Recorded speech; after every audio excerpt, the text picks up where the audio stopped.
नमस्कार. लोकमान्यमध्ये आपलं स्वागत. आज आपण पाहणार आहोत 27 एप्रिल 2021च्या चालू घडामोडी. महाराष्ट्र टाइम्स, लोकसत्ता, द हिंदू, लोकमत, सकाळ या न्यूजपेपरमधील आपण डेली न्यूज अनालिसिस करत असतो डेने. सर्वात पहिली चालू घडामोडी आहे नोमॅड्सलँड या चित्रपटाला ऑस्कर पुरस्कार मिळालेला आहे. नोमॅड्सलँड हा चित्रपट अमेरिकेमधला आहे. अमेरिकेमध्ये जेव्हा सबप्राईम क्रायसिस म्हणजेच कर्ज गहाण ठेवून त्यावर चालवलेली अर्थव्यवस्था होती, त्यावेळेस अमेरिकेमध्ये 2008ला मंदी आली होती. त्यामध्ये लक्षावधी गरीब आणि मध्यमवर्गीय कुटुंबियांना फार बेकारी झाली होती, ते बेघर झाले होते. या संदर्भात हा चित्रपट आहे. 93वा ऑस्कर पुरस्कार सोहळ्यात नोमॅड्सलँडसाठी सर्वश्रेष्ठ दिग्दर्शकाचा पुरस्कार जिंकून चिनी वंशाच्या क्लोई झाओ यांनी इतिहास रचलेला आहे. क्लोई झाओ लक्षात असू द्या. या कॅथरीन बिगरोज यांच्यानंतर ऑस्कर मिळवणाऱ्या दुसऱ्या महिला आहेत. दिग्दर्शकाचा पुरस्कार मिळवणाऱ्या सुद्धा दुसऱ्या महिला व पहिल्या आशियाई महिला आहेत. सर्वोत्कृष्ट माहिती फीचर पुरस्कार माय ऑक्टोपस टीचरला मिळालेला आहे. क्रेग फोस्टर यांची निर्मिती असलेल्या माहिती चित्रपटाच्या व्यवस्थापक प्रख्यात पर्यावरणवादी कार्यकर्त्या स्वाती त्यागराजन आहेत. या स्वाती त्यागराजन यांचं भारताशी संबंध आहेत, कारण त्यांचा जन्म चेन्नईत झाला आहे आणि दक्षिण आफ्रिकेतील केपटाऊन येथे त्या सध्या आपलं काम करतात. आणि त्यांचे पती क्रेग फोस्टर यांनीच माय ऑक्टोपस टीचर हा चित्रपट निर्मित केला आहे. क्रेग फोस्टर हे त्यांचे पती आहेत. त्यांनी ड्रायव्हिंगचे अनुभव चित्रित करत असताना ऑक्टोपसशी झालेल्या मूक संवादाचे चित्रण केले आणि या चित्रपटाला सर्वोत्कृष्ट माहिती चित्रपट फीचर पुरस्कार भेटलेला आहे, माय ऑक्टोपस टीचर. यानंतर या पुरस्कारामध्ये ऑस्कर इन मेमोरियल सेक्शनमध्ये इरफान खान यांचा विशेष उल्लेख करण्यात आला होता आणि ऑस्कर विजेत्या वेशभूषाकार दिवंगत भानू अथय्या व इरफान खान यांना श्रद्धांजली वाहण्यात आली होती. भारतासाठी हे सर्व महत्त्वाचं आहे. यानंतर 93व्या ऑस्कर पुरस्कार यामध्ये कोण अभिनेत्री कोण अभिनेते यांना पुरस्कार मिळाले हे आपण पाहणार आहोत. सर्वोत्तम चित्रपट नोमॅड्सलँड. सर्वोत्तम अभिनेता अँथोनी हॉपकिन्स द फादर या चित्रपटासाठी. सर्वोत्तम अभिनेती फ्रान्सिस मॅकडॉर्मंड नोमॅड्सलँडसाठी. सर्वोत्तम सहाय्यक अभिनेत्री युन यू जंग पहिल्या कोरियन अभिनेत्री आहेत हा पुरस्कार मिळवणाऱ्या. सर्वोत्तम सहाय्यक अभिनेत्री Daniel Kaluuya Judas and the black Masih या चित्रपटासाठी. पटकथेचा पुरस्कार भेटलेला आहे प्रॉमिसिंग यंग वुमनला. सर्वोत्तम परभाषिक चित्रपट आहे अनदर राऊंड डेन्मार्कचा आहे हा. सर्वोत्तम ॲनिमेशन पट आहे सोल आणि तांत्रिक गटासाठी पुरस्कार आहे मॅकला भेटलेला आहे. यामध्ये चित्रपट ऑस्करमध्ये best film Nomadland, best director Chloe Zhao नोमॅडलँडसाठी, best actress Frances McDormand, best actor Anthony Hopkins the फादरसाठी, supporting actress Yu Jung Youn, supporting actor बघा Daniel Kaluuya, best editing the sound of the metals याला भेटलेलं आहे. Best visual effect टेनंटसाठी आणि best original score सोलसाठी असे पुरस्कार आहेत. आता नोमॅड्सलँड विषय पाहू. जेसिका ब्रुडर यांच्या Nomadland surviving America in the 21st century या पुस्तकावर आधारित हा चित्रपट आहे. प्रश्न हा नेहमी कदाचित नोमॅड्सलँडच्याही बातमीच्या मागे जाऊन बातमीतून शोधून विचारला जातो. त्यामुळे जेसिका ब्रुडर यांची Nomadland surviving America in the 21st century या पुस्तकावर आधारित हा चित्रपट आहे. त्यामुळे तुम्हाला लेखिकेबद्दलही माहीत पाहिजे. जेसिका ब्रुडर हे सर्वात महत्त्वाचं आहे. जेसिका ब्रुडर यांचे बुक आहे. 2008 ते 2010 या काळात अमेरिकेतील मंदीमुळे नोकऱ्या आणि घरदारी गेलेल्या लोकांना विस्थापित व्हावं लागलं होतं. या विस्थापितांच्या कहाण्या या पत्रकार जेसिका ब्रुडर यांनी एकत्रित केल्या होत्या आणि यावर हे आधारित पुस्तक होतं. क्लोई झाओ यांनी या सत्यकथातूनच चित्रपटाची निर्मिती केली. या चित्रपटाला याआधी golden globe, BAFTA award, critic choice award, independent spirit award असे अनेक पुरस्कार भेटलेले आहेत. नोमॅड्सलँड हा चित्रपट अमेरिकेतला आहे. सर्वात महत्त्वाचं आहे की ही अमेरिकेतील जे उद्ध्वस्त झालं होतं 2008 नंतर, गरिबांच्यावर फारच मंदीमुळं नोकऱ्या गेल्या होत्या, घरदारे त्यांची गेली होती, त्यावर हा चित्रपट आहे. हा चित्रपट 2008 साली अमेरिकेत सबप्राईम क्रायसिस घोटाळा झाला होता, या संदर्भात हा चित्रपट आहे. चित्रपटातलं मुख्य पात्र फर्न हिचा नवरा वारलेला आहे. तिला पक्की आणि गच्च पगाराची नोकरी नाही. दुकानात, गोदामात, कारखान्यात बेभरवशाच्या फुटकळ नोकऱ्या काम करून ती जगते. तिला राहायलाही घर नाही. तिने एक जुनी व्हॅन खरेदी केली आणि त्या व्हॅनमध्ये आवश्यक त्या सोयी केल्यात. ते तिचं चाकावरचं घर होतं. फर्न कामाच्या शोधात गावगाव फिरते. जिथं काम मिळतं तिथं काही अंतरावर मोकळ्या मैदान ती आपली 4 चाकी गाडी म्हणजे तिचं घरच पार्क करते. नवी नोकरी, नवी जागा, नवं मैदान आणि घर मात्र तिथं तेच असतं. फर्नचं घर माळरानावर पार्क केलेलं असतं. तिथं तिच्यासारखे बेगर लोक त्यांची घरं पार्क करून राहतात. त्या बेगर भटक्यांचा एक अस्थायी समाज तयार होतो. ती लोक जुनी कपडे नव्याने शिवून घेतात. बादल्या, रंगाचे डबे हे त्यांच्यासाठी वस्तू असतात. फर्न या वातावरणात राहत असली तरी तिच्यात अजिबात कडवटपणा नाही, माणुसकी शिल्लक आहे हे दाखवले. गरिबीतच माणुसकी शिल्लक असते हे आपण कोरोनात भरपूर वेळा पाहिलेलं आहे. गरीब लोकच जास्त दान करतात. श्रीमंत फार काही आपल्याला बाहेर आलेले दिसत नाहीत, पण गरिबांनी स्वतःच्या ह्याच्यातला आपण म्हणतो ना, एक भाकरी असली तर त्यातली अर्धी भाकरी इतरांना दिली असं काम केलेलं आहे. त्यामुळे फर्नचं यामध्ये माणुसकीही दाखवलेली आहे. ती तिच्या किचनमध्ये कॉपी करते आणि एक थर्मास भरून गरजू कामगारांना, माणसांना ती वाटत फिरते. आपल्याकडं लोकांना द्यायला, शेअर करायला ती आपल्याकडचं काही तयार असते. माणसं आनंदात असतात. कुणाची मेहरबानी म्हणून काही द्यायला लागलं तर ते त्यांना आवडत नाही. त्यांच्या जीवनात वस्तू ह्या केवळ गरजेपुरत असतात. सध्या आपण बघतो की मोहमाया जिंदगी आहे. आपण आपल्याकडं ज्या वस्तू लागत नाहीत त्याचाही साठा करून ठेवतो. यामध्येच भ्रष्टाचार जास्त वाढलेला पाहतो. पण ही गरिबी त्यांनी दाखवली असं की यामध्ये फक्त गरजेपुरच्या वस्तू आहेत. महात्मा गांधींनी सांगितलंय की आपल्याला गरजेपुरतंच वापरलं पाहिजे. त्यामुळेच ते पंजाब फक्त वापरायचे, कारण सर्वांना सर्व मिळालं पाहिजे अशी त्यांची धारणा होती. सर्वोदय. एका वेळीची अमेरिका चित्रात आपल्याला पाहिली की एकदम भारी वाटते. जगातली सर्वात श्रीमंत आहे. पण या चित्रपटात दाखवलेली वेगळी आहे. या अमेरिकेमध्ये असणाऱ्या उंच इमारती, फ्लायओव्हरच्या जाळी, विमानांच्या आकाशातला ट्रॅफिक जाम, वस्तूंची ओसंडून वाहणारी दुकानं, बंदुका, ड्रग्ज, खून इत्यादी गोष्टी यामध्ये आपल्याला दिसतात. पण त्याच अमेरिकेत माळावरचं जीर्ण जगणारी माणसं सुद्धा दाखवलेली आहेत. क्लोई चाव या दिग्दर्शकानं बेगर भटक्यांचं जगणं जसं असतं तसं या चित्रपटात चितारलंय. याआधी त्यांचा एक दुसरा चित्रपट येऊन गेला होता, त्याचं त्यांनी दिग्दर्शन केलं होतं, the songs that my brother taught me. हे विचारू शकतात, the songs that brother taught मी याचंही दिग्दर्शन त्यांनी केलं होतं. आपल्याला माहीत असलेली अमेरिका एकदम श्रीमंत आहे, पण यामध्येच अमेरिकेमध्ये समाजापासून विलग असणारे लोक ते कसे जगतात यांच्याबद्दलही या चित्रपटात आपल्याला पाहायला मिळतं. सर्वात महत्त्वाचं आहे की अमेरिकेमध्ये सगळ्यात काय आहे की स्वतःबद्दलचं कौतुकी तेवढं पाहिलं जातं.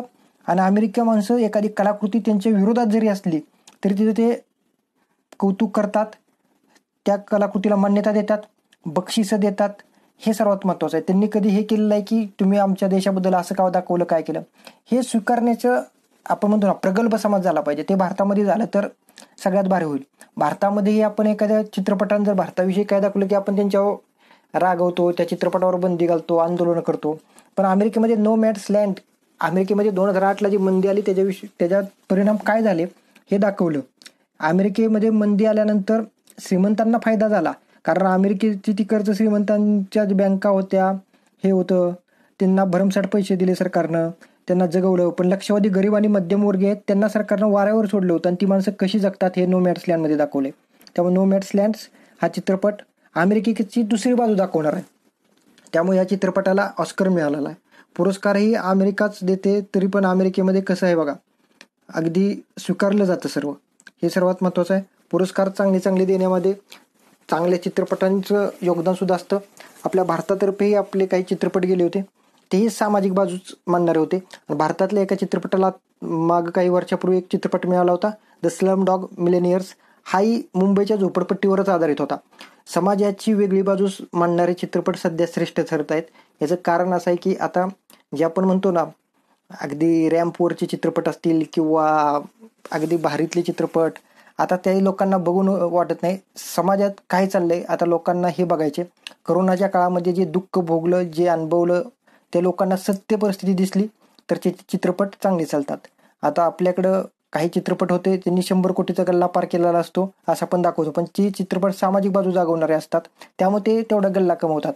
चित्रपटाचा गल्ला किती कमवला यापेक्षा समाजात किती त्या चित्रपटामुळे प्रभाव पडला हे सर्वात महत्त्वाचं आहे. UPSCने एकदा निबंध विचारला होता की चित्रपटांचा समाजावर परिणाम, की समाज चित्रपटानुसार बदलतो, असं त्याचं शीर्षक होतं, effect of the Indian cinema on the society. हे सर्वात महत्त्वाचं आहे की आपल्याला त्यामध्ये सांगावं लागेल की बाबा चित्रपटामध्ये काय घडतं आणि चित्रपटामधून समाजानं काय घेतलं, समाजाला बघून चित्रपट कसे घडवले जातात. कुली असेल, अमिताभचा कुली चित्रपटामध्ये जे रेल्वे स्टेशनवर जे कुली असतात त्यांच्याबद्दल दाखवलेलं आहे, त्यामुळे ते आपला चित्रपट वाटतो. काही चित्रपट आहेत की ते चित्रपट बघून आपण डायलॉग म्हणतो. डॉनची चित्रपटातले काही डायलॉग आपण पाठ करून ठेवतो. मैंने एक बार कमिटमेंट कर दी तो मैं आप खुद की भी नहीं सुनता. हे असे काय आहेत, हे लहान मुलात डायलॉग म्हणतात, ते बरं वाटतं, पण हे चुकीचं आहे. कारण चित्रपटानं समाजाला दृष्टिकोन दिला पाहिजे, समाजा बदलण्याची धारणा असली पाहिजे. हे चित्रपटातून झालं तर चित्रपट हे आंतरराष्ट्रीय पातळीवर सुद्धा मानांकनासाठी पात्र ठरतात. आपण काही लेखक पाहतो, त्यांचं आंतरराष्ट्रीय पातळीवर त्यांना पुरस्कार मिळतात. आपण बुकर प्राइज पाहतो. यामध्ये एकदम सामाजिक जाणीव असणारे चित्रपट आहेत. वैयक्तिक जाणीवा ह्या आपण इतरांच्या बाजूने जर पाहिल्या तर आपल्या आत्मकथन सुद्धा जगाचं आत्मकथन होऊ शकतं आणि त्याला पुरस्कार भेटू शकते. आपण शरण कुमार लिंबाळींच्या काही कादंबऱ्या पाहिलेल्या आहेत, त्या संदर्भातही आपण एक व्हिडिओ बनवला. माणसं स्वतः लिहितात पण ते समाज बदलण्याची धारणा व्यक्त करतात आणि हे सर्वात महत्त्वाचं आहे. कुठलाही आताताईपणा व्यक्त न करता समाज बदलला पाहिजे या धारणेनं जर आपण चित्रपट, कथा, कादंबऱ्या, काव्य वाचलं तर कदाचित आपण म्हणतो ना, माझ्या स्वप्नातील जग, हे सर्व जग ज्ञानेश्वरांनी जी प्रार्थना मागितली त्या पसायदानाप्रमाणेच होईल. यानंतर आपण दुसरं पाहू, केंद्रीय निवडणूक आयोग. केंद्रीय निवडणूक आयोगाच्या कोरोनाच्या दुसऱ्या लाटेत जबाबदार असं मद्रास उच्च न्यायालयानं सांगितले. साधारण आत्ता पश्चिम बंगालच्या किंवा काही राज्याच्या निवडणुका, महाराष्ट्रातही एका विधानसभा मतदारसंघाची निवडणूक होती पंढरपूरची. यानंतर आपण पाहिले की तिथं कोरोना एवढा जोरात फैलाव झालेला आहे की तिथं हॉस्पिटलमध्ये आता बेडही शिल्लक नाहीत. गावाच्या गावामध्ये प्रत्येक घरामध्ये पेशंट सापडायला लागलेले आहेत. त्यामुळं आता निवडणुकामुळं नक्की कुणाचा फायदा झाला हे अजूनही आपल्याला कळू शकत नाही. हे असं असेल तर काय उपयोग आहे. या संदर्भात कर्नाटकमध्ये एक जनहित याचिका आली होती आणि या जनहित याचिकेवर न्यायमूर्ती संजीव बॅनर्जी आणि न्यायमूर्ती सेंथिल कुमार राममूर्ती यांनी खडे बोल सुनावलेले आहेत की कोरोनाच्या दुसऱ्या लाटेसाठी निवडणूक आयोग जबाबदार असून आयोगाच्या अधिकाऱ्यांवर मनुष्यवधाचे गुन्हे दाखल करायला हवेत. सर्वात महत्त्वाचं आहे, मनुष्यवधाचे गुन्हे दाखल करायला हवेत. कारणच असं आहे की तुम्ही कोरोना एवढा असताना 6 महिने निवडणुका पुढे ढकलायला असत्या तरी काही फरक पडला नसता. कारण हा रोग एवढा भयंकर आहे की आज जो त्रास होतोय तो सामान्य जनतेला होतोय. कल्याणकारी राज्याची संकल्पना आपण राबवत असताना जर आत्ता या जनतेला जर त्रास होत असेल तर त्या संस्थेचा किंवा त्या अधिकाराचा वापर करून जे अधिकारी आहेत त्यांचा काहीच उपयोग नाही. कारण आपण लोकांनी चालवलेलं राज्य, ही निर्माण व्यवस्था लोकशाहीमध्ये होती आणि लोकशाहीमध्ये सर्वांच्या मताला हक्क असतो. पण आज आपण पाहतो की फक्त मतदानासाठी जर पूर्ण गर्दी होते. त्यामध्ये भरपूर आता कोरोनाचा फैलाव झालेला आहे. पश्चिम बंगाल असेल, कर्नाटक असेल किंवा काही अजून तामिळनाडू, हे कुठे इलेक्शन सुरू आहे तिथं पाहिलं तर तसं व्हायला लागलेलं आहे. महाराष्ट्रातील पंढरपूर विधानसभेची पोटनिवडणूक तिथं आता आपण पाहिलेलं आहे. एकदम कोरोना सगळ्यात जास्त वाढलेला आहे. याला जबाबदार कोण तर सरळ मद्रास हायकोर्टाने सांगितलं की याला केंद्रीय निवडणूक आयोग जबाबदार आहे. आणि त्यांनी सरळ सांगितलं की मतमोजणीसाठी कोरोना नियमावलीची अंमलबजावणी केलेल्या उपाययोजनांची ब्लूप्रिंट सादर करा. आणि सादर न केल्यास 2 मे रोजी मतमोजणी होणार आहे ना या सगळ्यांची, विधानसभेची, पोटनिवडणूक असेल किंवा काही राज्यांची असेल, हे रोखण्याचा कठोर इशारा दिलेला आहे. कोर्ट लक्षात ठेवा, ज्यावेळेस आपल्याकडे आपण म्हणतो की भारतीय राज्यघटनेमध्ये जे स्तंभ महत्त्वाचे सांगितले आहेत, एक्झिक्युटिव्ह, ज्युडिशियरी किंवा पत्रकारिता असेल, ह्या स्तंभावर उभी असणारी आपली लोकशाही असेल, या लोकशाहीमध्ये सर्वांना आपण वेगवेगळं केलेलं आहे. Separation of judiciary from executive, हे आपण आर्टिकल 50 नुसार जे सांगितले की separation of judiciary from executive, न्यायव्यवस्था ही कार्यकारी व्यवस्थेपासून विलग असते. याचं कारण असं आहे की इथं जर न्यायव्यवस्थे जर कार्यकारी व्यवस्थेने एकदम चुकीचा डिसिजन घेतला तर तो बदलण्याचं किंवा त्यावर स्थगिती देण्याचं काम न्यायव्यवस्था करत असते. याच पद्धतीचा हा डिसिजन आहे. त्यामुळे न्यायव्यवस्थेने एकदम फटकारलेलं आहे ह्यांना की तुम्ही असं कशासाठी करताय की आज प्रत्येक राज्यामध्ये ऑक्सिजन भेटत नाही, व्हेंटिलेटर नाहीत, बेड्स नाहीत, काही औषध आहे त्याचा तुटवडा आहे, लसीचाही तुटवडा अजून आहे. तोपर्यंत तुम्ही हे असं केलं तर हे चुकीचं ठरतं. म्हणून त्यांनी आता सांगितलंय की निवडणुका झाल्या असल्या तर मतमोजणीसाठी तुमची काय ब्लूप्रिंट आहे तुम्ही आम्हाला सादर करा. यालाच आपण म्हणतो की लोकशाही सशक्त बनवायची असेल तर प्रत्येक स्तंभानं आपलं काम केलं पाहिजे. हाजी किंवा जी म्हणणारी किंवा होला हो म्हणणारी अशी व्यवस्था भारतात असेल तर भारताच्या विकासाला खीळ बसते. कारण आपण म्हणतो की जर राजकीय पुढारी असतील त्यांच्या मताप्रमाणे जर अधिकारी वागायला लागले, न्यायव्यवस्था वागायला लागली तर सर्वच बरोबर होईल असं होत नसतं. यासाठी कुणाचा तरी अंकुश हवा आणि यासाठी महत्त्वाचं न्यायव्यवस्था काम करत असते. राज्यघटनेचं संरक्षण करण्याचं काम न्यायव्यवस्थेचं आहे. कारण न्यायव्यवस्था ही स्थायी असल्यामुळं तिला हे सर्व अधिकार आहेत. हे राज्यघटनेनं आपल्याला सांगितलेलं आहे. त्यामध्ये सांगितलेलं आहे की संविधानाचं संरक्षण करणंच न्यायव्यवस्थेचं काम आहे. म्हणून केंद्रीय निवडणूक आयोगाला मद्रास उच्च न्यायालय आहे, हायकोर्ट, त्यांनी जबाबदार धरलं करोनासाठी. यानंतर दुसरी बातमी आहे, भारत 2020 मध्ये संरक्षण क्षेत्रातील जगातील तिसरा सर्वात मोठा खरेदीदार देश ठरलेला आहे. स्टॉकहोम इंटरनॅशनल पीस रिसर्च इन्स्टिट्यूटचा अहवाल आहे, याला आपण सिप्रीचा अहवाल म्हणतो. या सिप्रीजनं सांगितले की अमेरिकेने 39% वाटा आहे तिचा जगामध्ये, जेवढं हे होतं खरेदी त्यामधले 39% वाटा अमेरिकेचा आहे, चीनचा 13% आणि भारत तिसऱ्या नंबरला 3.7% आहे. ब्रिटन यामध्ये 4थ्या नंबरला आहे. म्हणजे आपण तिसरा सर्वात मोठा खरेदीदार देश आहे. शस्त्र संरक्षण क्षेत्रासाठी जे खरेदी होतं त्याच्याबद्दल सिप्री म्हणजे Stockholm International Peace Research Institute अहवाल करत असते. या अहवालाचा उपयोग आपण कोणते देश जास्त शस्त्रास्त्र खरेदी करतात या संदर्भात त्यांनी अहवाल बनवलेला आहे. जगामध्ये शांतता निर्माण कशा पद्धतीने करता येईल, काय करता येईल याबद्दल स्टॉकहोमची इंटरनॅशनल पीस रिसर्च इन्स्टिट्यूट काम करत असते. आता तिच्याबद्दल पाहू. तिचा शॉर्ट फॉर्म आहे सिप्री. फॉर्मेशन तिचं म्हणजे कधी तयार झाली, 6 मे 1966ला. हे जे निर्माणकर्ता कोण आहेत, टॅगर इलिंडर अल्वा मायड्रल. तिचं हेडक्वार्टर म्हणजे मुख्यालय कुठं आहे, सोलना. लोकेशन कुठं आहे, स्टॉकहोम स्वीडनला. स्टॉकहोमला तिचं हेडक्वार्टर आहे. तिचे अध्यक्ष कोण आहेत, जॅन इलॅसन. आणि मुख्य कार्यकारी अधिकारी कोण आहेत, डॅन स्मिथ. हे लक्षात असू द्या सिप्रीबद्दल. यानंतरची बातमी आहे, थायलंडच्या पंतप्रधानांना मास्क न घातल्याप्रकरणी दंड झालेला आहे. सर्वात महत्त्वाचं आहे, व्यक्तीपेक्षा व्यवस्था श्रेष्ठ असली पाहिजे. व्यक्ती आपण जर पूजायला लागलो तर व्यक्तीचं महत्त्व वाढत जातं आणि त्यामुळे व्यक्ती किती चुकले तरी आपण त्याला देव मानायला लागतो. त्यामुळे व्यक्ती जिथं ज्या देशात पूजली जाते तो देश चांगला म्हणायचा नाही, जिथं व्यवस्था चांगली आहे तो देश चांगला. थायलंडच्या पंतप्रधानांनाही जे आहेत, थायलंडचे पंतप्रधान आहेत जनरल प्रयुत चान ओ चा, यांना 6,000 बाथ म्हणजे 14,270 रुपयाचा दंड केलेला आहे.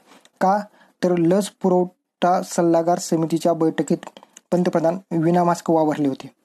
सर्वात महत्त्वाचं आहे, ते जरी देशाचे पंतप्रधान असले तरी त्यांना दंड झालेला आहे. म्हणजे अशी व्यवस्था पाहिजे की ज्या व्यवस्थेमध्ये व्यक्तीला श्रेष्ठ नाही ठरवलं पाहिजे.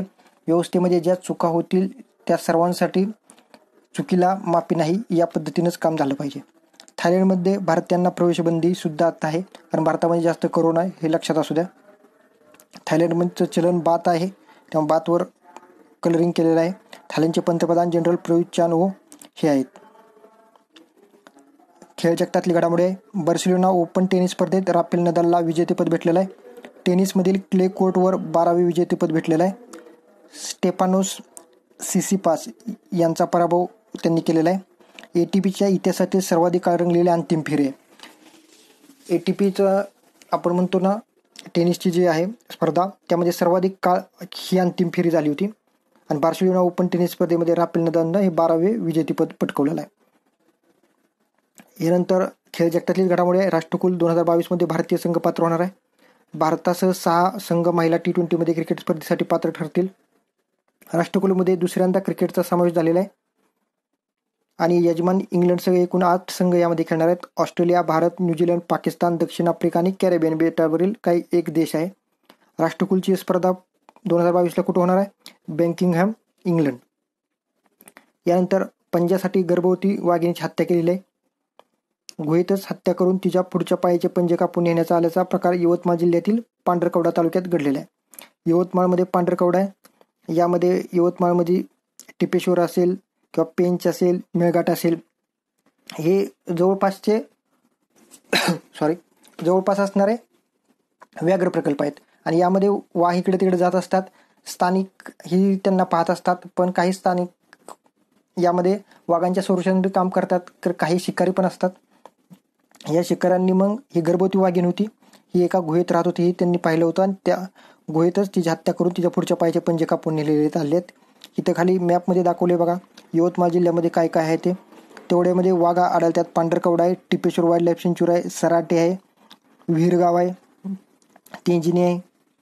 वाघ नकासाठी शिकार केली जाते आणि वाघांच्या कातड्यासाठी शिकार होते. महाराष्ट्रामध्ये एकूण 6 व्याघ्र प्रकल्प आहेत. यामध्ये सर्वाधिक वाघ असणारे विदर्भामध्ये आढळतात. नागपूरला वाघांची राजधानी देशातली म्हणली जातं. आत्ताच व्याघ्र गणना झाली होती, त्यामध्ये महाराष्ट्रातील वाघांची संख्या मला तुम्ही कमेंटमध्ये सांगा किती आहे ते, वाघांची संख्या कितीनं वाढली, कारण हा क्वेश्चन एक्सपेक्टेड आहे. कंबाईनच्या पूर्व परीक्षेसाठी आता जी लांबणीवर टाकण्यात आलेली आहे त्यामध्ये हा प्रश्न येऊ शकतो. आणि वाघ हा आपला राष्ट्रीय प्राणी आहे, याला मारलं तर आपल्यावर गुन्हा नोंद होऊ शकतो. पण सध्या त्यांचे शिकारीचं प्रमाण वाढलेलं आहे, कारण ह्या शिकाऱ्यांना पैशाचा आमिष दाखवून हे आंतरराष्ट्रीय पातळीवर जो व्यापार होतो त्या संदर्भात ते पैसे मिळण्यासाठी किंवा त्यांना स्वतःचा फायदा करून घेण्यासाठी हे करत असतात. पण हे चुकीचं आहे, कारण वाघांची संख्या आपल्या भारतामध्ये आता जगात सर्वाधिक झालेली आहे. जगातील 70% वाघ भारतात आहे. TX2 म्हणजे वाघ दुप्पट करणं आपण 2022 पर्यंत ठरवलं होतं सेंट पीटर्सबर्ग डिक्लेरेशननुसार. त्यानुसार भारतानं अगोदरच आपण हे 2022च्या अगोदरच आपले वाघ दुप्पट करण्याचं लक्ष्य साध्य केलेलं आहे. आणि त्यामध्येच आता वाघांची संख्या वाढत असली तरी त्यांची शिकार होण्याचं प्रमाणही वाढलेलं आहे. त्यावर कुठे निर्बंध यायला हवेत. आता ही महाराष्ट्रातली यवतमाळ जिल्ह्यातील हे जे आत्ताच आहे मुकुटबन परिक्षेत्र, त्यामुळे चर्चेत आलेलं आहे. या अगोदर अवनी T1 वाघासाठी हे क्षेत्र चर्चेत होतं. अवनी T1 हे माणसांची शिकार करत होती म्हणून तिला मारण्यात आलं होतं. आणि याच वेळेस काही प्राणी संघटनांनी आवाज उठवला होता की माणसाचंच जंगलामध्ये जर अतिक्रमण झाले असेल तर वाघ हा तिथं त्यांच्यावर अतिक्रमण होतंय असं लक्षात आल्यानंतर तो माणसावर हल्ला करणारच. मग त्यानुसारच अवनी T1 या वाघिणीला मारण्यात आलं होतं. या संदर्भात हे अभयारण्य परत आत्ता चर्चेत आलेलं आहे. कशासाठी तर वाघांची हत्या झालेली आहे आणि ती गर्भवती वाघीण होती, तिचा पुढच्या पायाचे पंजे कापून नेण्यात आलेले आहेत. यानंतरची घडामोडी आहे, आता घरातील मूकपट्टी वापरा असं केंद्र सरकारची सूचना आहे. नीती आयोगाचे जे सदस्य आहेत पॉल यांनी सांगितले की आता प्राणवायू, ऑक्सिजन, लसीची उपलब्धता, लसीकरण केंद्र याची माहिती आता राज्य प्रशासनानं प्रसिद्ध केली पाहिजे. आणि तुम्ही घरात असाल किंवा काय असलं तरी तुम्ही मास्कचा वापर आता करावाच लागेल, कारण आता हवेतून पसरणारा नवीन विषाणूचा स्ट्रेन आलेला आहे. यामुळे तुम्हाला काळजी घेणं महत्त्वाचं आहे. रुग्णालयामध्ये किती खाटा उपलब्ध आहेत याची दैनंदिन माहिती आता ऑनलाईन पब्लिश करावी लागणार आहे. गरजेनुसार राज्य प्रशासनानं रात्रीची संचारबंदी असेल, जमावबंदी असेल, सार्वजनिक कार्यक्रमावर बंदी घातली पाहिजे, जेणेकरून लोक एकत्र येणं किंवा जास्त गर्दी होणं असले प्रकार टळतील. अत्यावश्यक सेवा सुरूच ठेवाव्या लागणार आहेत. याच संदर्भात आता महाराष्ट्रात संचारबंदी आहे. यामुळं कोरोनाच्या केसेस आजपासून कमी होण्याचं प्रमाण पुणे, मुंबईमध्ये दिसून येते. हा कदाचित त्याचा इफेक्ट असेल. हे सर्वात चांगलं आहे की आता कोरोना कमी होतोय. सुप्रीम कोर्टाची उन्हाळी सुट्टी आठवडाभर आधी असणार आहे.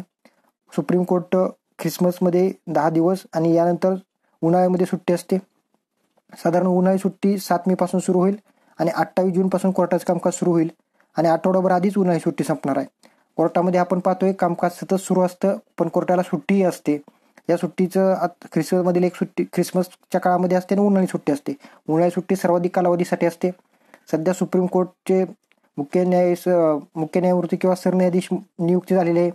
या संदर्भात सुप्रीम कोर्ट चर्चेत आहे, काही केसेसच्या संदर्भात चर्चेत आहे. त्यामुळे सुप्रीम कोर्ट हे पॉलिटीच्या बुकमधून चांगलं वाचून ठेवा, जेणेकरून परीक्षेत प्रश्न आले तर चुकू नयेत.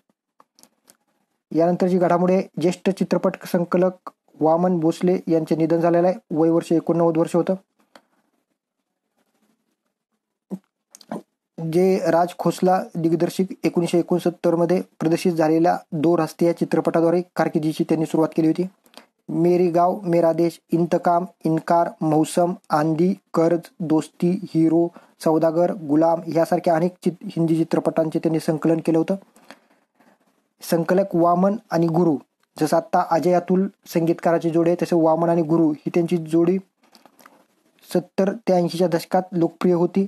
त्यांचं चित्रपट संकलन चांगल्या पद्धतीनं होतं. इनकार या चित्रपटासाठी राष्ट्रीय पुरस्कार मिळाला होता आणि 2019 मध्ये महाराष्ट्र राज्य सरकारचा त्यांना राज कपूर जीवन गौरव पुरस्कारही भेटला होता. लक्षात असू द्या, ज्येष्ठ चित्रपट संकलक वामन भोसले यांचं निधन झालेलं आहे. थँक्यू. अशा पद्धतीनं आज आपण चालू घडामोडी पाहिल्या. तुम्ही लोकमान्यसोबत जोडले राहा. लाईक करा, शेअर करा, सबस्क्राईब करा, आपल्या मित्रपरिचितांना फॉरवर्ड करा आणि लोकमान्यचा जो टेलिग्राम चॅनलची लिंक डिस्क्रिप्शनमध्ये दिली आहे ती जॉईन करून तुम्ही वेगवेगळे अपडेट घेऊ शकता. Thank you very much.